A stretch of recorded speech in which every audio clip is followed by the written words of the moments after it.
विद्यार्थी मित्रों, उदाहरण नंबर 1 लेसन नंबर 3 विद्युत रसायन प्रश्न है एक कोष दर्शाવો કે જેમાં નીચેની પ્રક્રિયા થાય છે Mg સોલિડ વત્તા 2Ag plus 0.0001 molar gives Mg plus 0.13 molar plus 2Ag જો E0 સેલ 3.17 વોલ્ટ હોય તો તેનો E સેલ ગણો।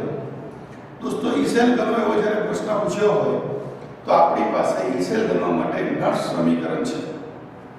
તો સૌપ્રથમ આપણને આ જે પ્રક્રિયા આપી છે તેની એનોડ કેથોડ પ્રક્રિયા લખો। એનોડ પર શું થશે તો એનોડ પર ઓક્સિડેશન પ્રક્રિયા થાય જે ઋણ વિદ્યુત ધ્રુવ તરીકે વર્તે છે।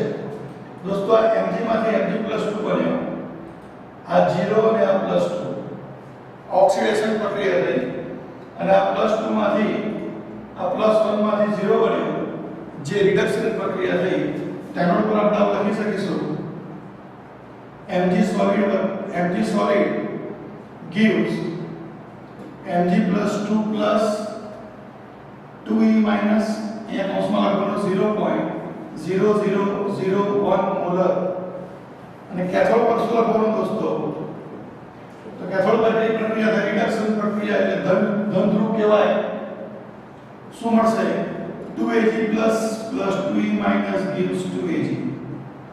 ओके दोस्तों અહીંયા સાંદ્રતા કેટલી આવી છે 0.13 મોલર। અહીંયા Mg plus 2 ની છે 0.13 મોલર અને Ag plus ની છે दोस्तों કેટલી 0.0001 મોલર। ओके अब આપણે તો સરવાળો કરીશું દોસ્તો તો આપણને કુલ પ્રક્રિયા મળશે। કુલ કોષ પ્રક્રિયા શું થશે Mg સોલિડ વત્તા 2Ag પ્લસ બ્રેકેટમાં 0.0001 molar is equals to Mg plus 2 કૌંસમાં 0.13 મોલર plus 2Ag। तो आनी आ प्रक्रिया दोस्तों આપણે એનોડ કેથોડ પ્રક્રિયા લખી। શા માટે એનોડ કેથોડ પ્રક્રિયા લખી તો આ એનોડ અને કેથોડ પ્રક્રિયા લખવાથી આપણને ખબર પડશે કે પ્રક્રિયા દરમિયાન ફેરફાર પામતા ઇલેક્ટ્રોનની સંખ્યા કેટલી છે। તો આપણે કહી શકીએ કે પ્રક્રિયા દરમિયાન ફેરફાર પામતા ઇલેક્ટ્રોનની સંખ્યા કેટલી છે दोस्तों 2 છે। આ કોષની અંદર આપણને આપી દીધા છે E0 સેલ। E0 સેલ કેટલા આપી દીધા છે 3.17 વોલ્ટ અને આપણને ગણવાનું કીધું છે E cell. E cell equation में तो नट्स समीकरण શું છે दोस्तों तो नट्स समीकरण છે ई सेल बराबर E0 cell minus 0.059 by n log of જમણી બાજુ છેદમાં ડાબી બાજુ। તો જમણી બાજુ શું છે Mg+2 ની સાંદ્રતા બીજા કૌંસમાં Ag ની સાંદ્રતાનો વર્ગ છેદમાં Mg અને બીજા કૌંસમાં થશે Ag પ્લસ ની સાંદ્રતાનો વર્ગ। તમને મિત્રો પ્રશ્ન ઉભો થશે કે અહીંયા વર્ગ કેમ લખ્યો? અહીંયા મોલ સંખ્યા 2 હોય તો વર્ગ લખવાનો, 3 હોય તો 3 ઘાત લખવાની, જો વર્ગમૂળ હોય 1/2 હોય તો એની 1/2 ઘાત લખવાની અને કશું ના હોય તો 1 લખવાની। Is that clear? ઓકે હવે તમને E0 સેલ આપેલી છે કેટલા આપે છે તો લખવાના 3.17 minus 0.059 એની કિંમત કેટલી દોસ્તો 2 log of Mg+2 ની વેલ્યુ આપી છે કેટલી લખવાની 0.13। ઓકે Ag તો અહીંયા Ag ની કોઈ વેલ્યુ આપી નથી। જો વેલ્યુ ના આપી હોય સોલિડ અવસ્થામાં હોય તેનું મૂલ્ય લેવાનું 1 ને લખવાનું 1 નો વર્ગ છેદમાં અહીંયા Mg ની કોઈ વેલ્યુ આપી નથી એટલે શું લેવાનું 1 અને Ag+ ની વેલ્યુ કેટલી આપી છે તો 10⁻⁴ નો વર્ગ 0.0001 મોલર એટલે શું કહેવાય 10⁻⁴। ઓકે હવે એનું સાદું રૂપ આપીએ તો 3.17 0.059 છેદમાં 2 log of શું થશે ફ્રેન્ડ્સ તો અહીંયા લઈ લો 0.13 આ એક તો તમારા કેન્સલ થઈ ગયા into 10⁻⁸ ની જગ્યાએ શું થઈ જશે જો 10⁻⁴ નો વર્ગ 10⁻⁸ ઉપર જાય તો શું થઈ જાય 10⁻+8। ઓકે હવે અહીંયા આગળ વધતા જઈએ दोस्तों तो શું લખશું 3.17 minus 0.059 by 2. હવે log નો નિયમ લગાડો તો log of શું થશે 0.13 plus log of 10 raised to minus 1 ની જગ્યાએ પ્લસ 8. ઓકે, કારણ કે ગુણાકારમાં હોય એનો સરવાળો થાય, આપણે જાણીએ છીએ તે પ્રમાણે. હવે 3.17 minus 0.059 ભાગ્યા 2 log 0.13. તો દોસ્તો કેલ્ક્યુલેટરનો ઉપયોગ કરીશું અને log કેવી રીતે જોવાનો, તો log શીખવાડવાની રીત મેં લેસન નંબર 4 માં કરી છે, ફરી પાછી કરું છું. પહેલા જેનો log જોવાનો હોય તેની કિંમત લખવાની, તો લખવાનું 0.13, પછી 13 વખત વર્ગમૂળનું બટન દબાવવાનું, 1 2 3 4 5 6 7 8 9 10 11 12 13 -1 ગુણ્યા 3558. તો આ મૂલ્ય આવ્યું મારું કેટલું -0.886 -0. કેટલા 886 પ્લસ 10 બેઝ 10 ની કિંમત દોસ્તો થાય 1 એટલે પ્લસ 8 આગળ આવી જાય. આપણે જાણીએ છીએ તે પ્રમાણે log of 10 raised to n, તો આપણે લખી શકીએ n log of 10, અને log 10 બેઝ 10 ની કિંમત શું થાય દોસ્તો 1. તો જે ઘાત હોય તે આગળ આવી જાય. ઓકે, હવે શું કરવાનું, 3.17 minus 0.059 by 2. આ જે જવાબ છે એમાં પ્લસ 8 કરો તો કેટલા થશે 7.1139. એને ગુણ્યા કેટલા કરવાના 0.059 ભાગ્યા 2 એટલે મૂલ્ય આવશે શું તો 3.17 બરાબર minus 0.20. આ બેની બાદબાકી કરો તો બેની બાદબાકી કરતા શું થશે તો 3.17 minus 0.2 તો જવાબ આવશે 2.97 વોલ્ટ. આ તમારો થઈ ગયો ઈ સેલ. ઓકે દોસ્તો, તો ફરીવાર દાખલો સમજી લઈએ. મને જે સમીકરણ આપ્યું હતું તેને મેં એનોડ અને કેથોડમાં છૂટું પાડી દીધું. છૂટું પાડવાનું કારણ શું હતું, મને મિત્રો ખબર પડી છે કે પ્રક્રિયા દરમિયાન કેટલા ઇલેક્ટ્રોનનો ફેરફાર થાય છે. કેટલા ઇલેક્ટ્રોનનો ફેરફાર થયો 2. E0 સેલ આપી દીધા હતા 3.17, E સેલ કરવાના હતા. મેં નટ સમીકરણનો ઉપયોગ કર્યો. સમીકરણ શું છે, E સેલ બરાબર E0 cell minus 0.059 by n log of આપણી જે કુલ પ્રક્રિયા છે એની જમણી બાજુ છેદમાં ડાબી બાજુ, પણ જમણી બાજુ જે હોય તેની મોલ સંખ્યાને ઘાતમાં લખવાની.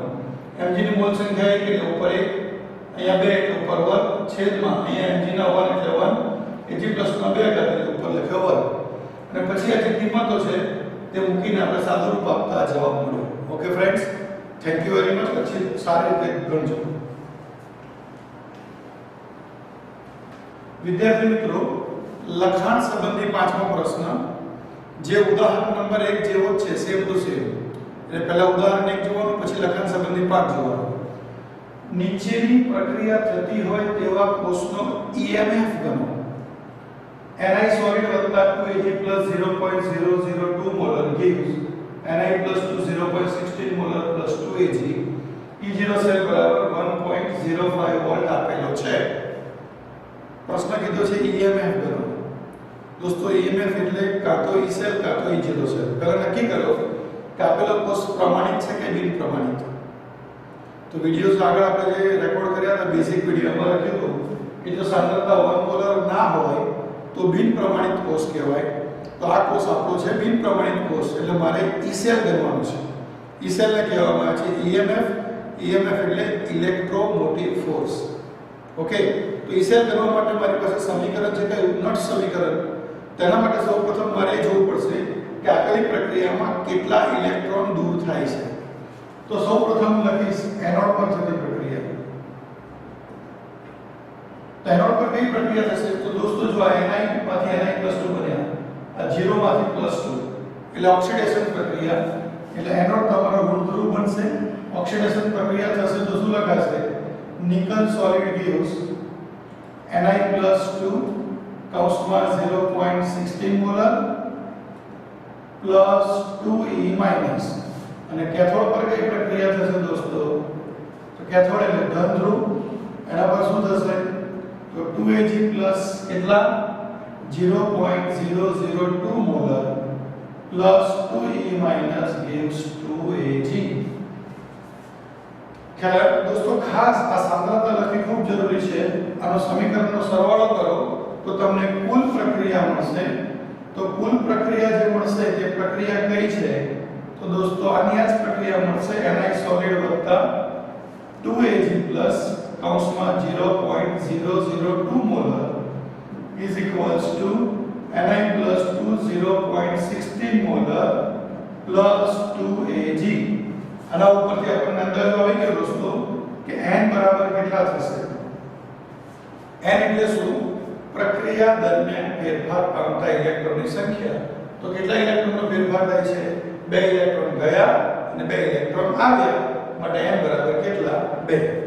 દાખલામાં તમને બીજી વેલ્યુ આપી દીધી છે E0 સેલની. E0 સેલ એટલે પ્રમાણિત કોષ પોટેન્શિયલ 1.05 વોલ્ટ. ઓકે દોસ્તો અને તમને ગણવાનું શું કીધું છે તો E સેલ ગણવાના કીધા છે. E cell is ask question mark. E cell ગણવા માટે મારી પાસે કયું સમીકરણ છે દોસ્તો નટ સમીકરણ. તો નટ સમીકરણનું સૂત્ર શું E સેલ બરાબર E0 cell minus 0.059 by n log of સમીકરણની જમણી બાજુ એટલે લખીશું શું Ni plus 2 બીજા કૌંસમાં Ag નો વર્ગ છેદમાં Ni into Ag plus નો સ્ક્વેર. દોસ્તો આગળ પણ તમને મેં કીધું હતું તે પ્રમાણે અહીંયા વર્ગ કેમ કર્યો કારણ કે એની મૂળ સંખ્યા 2 છે અને પણ મૂળ સંખ્યા 2 છે એટલે વર્ગ કર્યો. જો 3 હોત તો 3 ઘાત કરત. Is it clear. હવે મને E0 સેલ આપી દીધા કેટલા આપે છે 1.05 વોલ્ટ માઈનસ 0.059 n એટલે પ્રક્રિયા દરમિયાન ફેરફાર પામતા ઇલેક્ટ્રોનની સંખ્યા કેટલી આવી ગઈ 2. તો લખી દીધા 2 log of હવે Ni plus 2 ની કિંમત આપી છે કેટલી તો 0.16. Ag ની મૂલ્ય કેટલું આપ્યું છે તો અહીંયા કશું નથી આપ્યું મતલબ કેટલું લેવાનું 1. તો 1 નો વર્ગ છેદમાં શું Ni નું મૂલ્ય કેટલું આપે છે કશું નહીં મતલબ 1 અને અહીંયા Ag પ્લસ ના કેટલા છે તો 0.002 આખાનો વર્ગ. ઓકે ફ્રેન્ડ્સ હવે એનું સાદું રૂપ આપીએ તો 1.05 minus 0.059 by 2 શું થશે log of 0.16 આ એક કેન્સલ થઈ જશે બાકી શું રહેશે છેદમાં તો 0 અહીંયા હવે લખી શકાય 2 into 10 minus 3 નો વર્ગ હકેના લખી શકાય. હજી સાદું રૂપ આપો તો શું થાય 1.05 minus 0.059 by 2 log of શું લખી શકીએ 0. કેટલા 16 છેદમાં શું લખવાના તો 2 નો વર્ગ કેટલો થાય 4 into 10 શું થશે minus 6 શું થશે 10 Is it clear? दोस्तों શું કરીએ હવે 1.05 minus 0.059 by 2 log of આ બેને ભાગાકાર કરો તો 0.16 divided by 4 તો 0.16 divided by 4 શું થશે તો આ આવશે 0.04 બરાબર અને આ ઘાત ઉપર જતી રહે તો શું થાય 10⁶ આવું થાય કે ના થાય દોસ્તો કેસો માઈનસ ઘાત ઉપર જાય તો શું થાય પ્લસ. હવે log નો નિયમ એપ્લાય કરો તો 1.05 minus 0.059 by 2 log નો નિયમ શું છે તો ગુણ્યાકારમાં હોય તેનો સરવાળો થાય તો log of 0.04 વત્તા log of 10⁶ શું થાય 1.05 minus 0.059 by 2 હવે log of 0.04 જોવાનું તો મેં તમને log જોતા શીખવાડી છે કેલ્શિયમ 0.04 લખ્યા પછી કેટલી વાર વર્ગમૂળનું બટન દબાવવાનું 13 વાર 1 2 3 4 5 6 7 8 9 10 11 12 13 -1 ગુણ્યા 3558 is equals to થશે શું -1.3979 ઓકે પ્લસ log 10 ની કિંમત શું થાય દોસ્તો 1 અને આ ઘાત છે તે આગળ આવી ગઈ 6 થાય એટલે આ જે જવાબ આવે એને વત્તા 6 કરીએ તો જવાબ શું થશે तो 1.05 माइनस 0.059/2 આ મૂલ્ય થયું કેટલું દોસ્તો 4.6022 તો આ મૂલ્ય ગુણ્યા 0.059 ભાગ્યા 2 તો જવાબ આવશે so is equals to 1.05 minus 0.13 આ બેની બાદબાકી કરો તો શું થાય 1.05 minus 0.13 તો જવાબ આવશે કેટલા 0.92 વોલ્ટ આ શું આવી ગયો દોસ્તો તમારો ઈ સેલ ને કહેવામાં આવે છે બિન પ્રમાણિત કોષનો પોટેન્શિયલ ઈ સેલ ને શું કહેવાય દોસ્તો બિન પ્રમાણિત કોષનો પોટેન્શિયલ ફરીથી ઉદાહરણ એક જેવું સેમ ટુ સેમ દાખલો શું કર્યું એના કેથોડ સમીકરણ અલગ લખ્યા એના પછી આપણને જજમેન્ટ પડી કે કેટલા આવ્યા 2 E0 સેલ આપેલા છે 1.05 વોલ્ટ ઈ સેલ લેવાનો છે નટ સમીકરણ વાપર્યું કયું બોલો ઈ સેલ બરાબર E0 સેલ -0.059 log of સમીકરણની જમણી બાજુ છેદમાં ડાબી બાજુ જમણી બાજુમાં જે મોલ સંખ્યા છે તેને ઘાતમાં લખવાની અહીંયા 2 છે તો 2 3 હોય તો 3 ઓકે પછી જેની કિંમત નથી આપી તે કેટલી લેવાની 1 એટલે 1 નીકળી ગયા પછી આનું સાદું રૂપ આપતા મને શું મળ્યું અને છેલ્લે બાદબાકી કરતા મને જવાબ મળી ગયો આ ઇઝ ઇટ ક્લિયર તો આને કહેવામાં આવે છે ઈ સેલ જેને કહેવામાં આવે છે બિન પ્રમાણિત કોષનો potential okay friends thank you very much